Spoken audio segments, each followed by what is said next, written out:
আমি একজনকে fake call দিয়ে বোকা বানাবো। তো আপনারা দেখেন ভিডিও শো, ওনার রিয়াকশনটা দেখেন কি হয়, উনি কি বলে। তো দেখেন ভিডিওটা।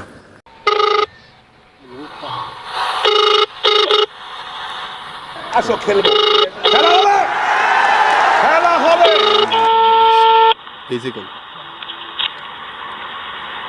ওয়ালাইকুম আসসালাম। কেমন আছেন? হ্যাঁ ভালো আছি, তুমি কেমন আছো? হ্যাঁ আছি, ভালো আছি। কি খবর আপনার?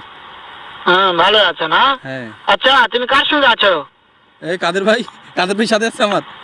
ওই মাদার চোরের সঙ্গে? ওই মাদার চোর তো এতই হারামজাদা, ওই শুয়োর বাচ্চা, ওই তো লটির বাচ্চা, ওই সাহায্যদি বেটা মাগিল লিছে, এতই মাগিল লিছে। ওই হারামজাদের আমি সামনে পাইলে একটা এমন একটা চটকানে মারবো, শালা মাদার চোর। আপনার গালি দিচ্ছে। শুনো তবে কি আছে, ওই মাদার চোর ওই জায়গা আছে নাকি? ও আমার কথা সব শুনতিছে। ওই সাহায্যদির বেটাকে শুনে শুনে আমি বেশি বলবো, শুয়োরের বাচ্চা, শুয়োরের বাচ্চাকে আমি একটা এমন একটা চটকানে মারবো, শালা শুয়োরের বাচ্চা, লটির বাচ্চা। তাই নাকি? ওই শুয়োরের বাচ্চা আমাকে মারতে চায়? শুয়োরের বাচ্চাকে আমি দেখা সাক্ষাৎ হলে বলে, শুয়োরের বাচ্চাকে আমি এমন চটকা মারবো, মাদার চোদ। আমি থামাবো।